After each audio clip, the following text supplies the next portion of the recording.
সূরা নাস আর ফালাক পড়তে হযরতে ওমরের 11 দিন লেগেছিল তার জীবনীতে পেয়েছি। অথচ আমারে পড়তে দেন সূরা নাস আর ফালাক আমি 3 মিনিটে শেষ করে ফেলবো।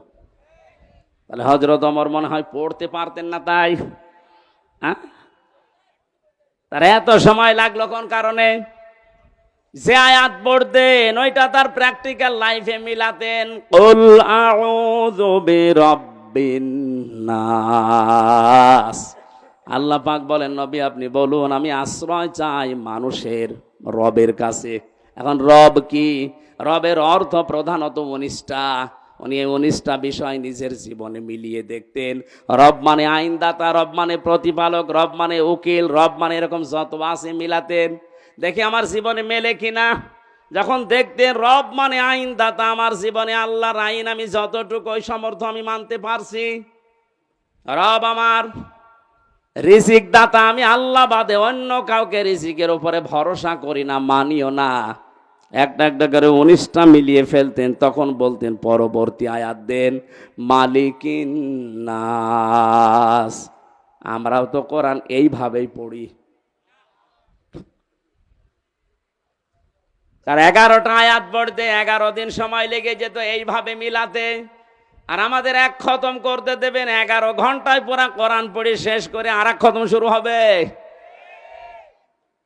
এখানে করার ব্যাখ্যায় আমি যতগুলো অর্থ পেয়েছি, অভিধানে 4টা শর্ত সব জায়গায় লেখা আছে।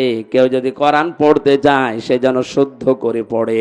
অরাতিলিল কোরআন তারতিলা, এ নির্দেশ কার? আরো জোরে বলেন।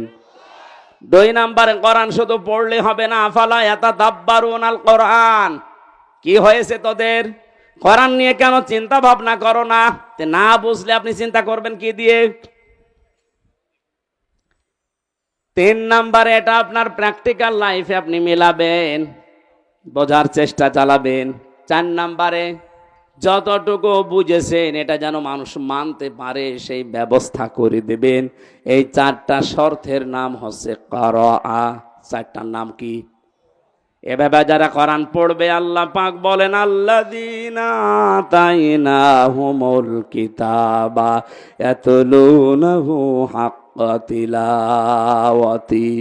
আমি যাদের কিতাব দিয়েছি তারা এর হক আদায় করে, তার মানে 4টা শর্ত মেনে পড়ে। উলাইকা ইউমিনুনা বি, এই মানুষগুলোই আমার কোরআনে বিশ্বাসী। বলেন সুবহানাল্লাহ। আমা ইয়াকফুর বিহি ফাউলাইকা হুমুল খাসিরুন। এই 4টা শর্ত মেনে যারা আমার কোরআন পড়ে না, ওরা কোরআনে বিশ্বাসী নয়, এরা জীবনে ক্ষতিগ্রস্ত হবে। এটা আমি বানালাম। বলেন।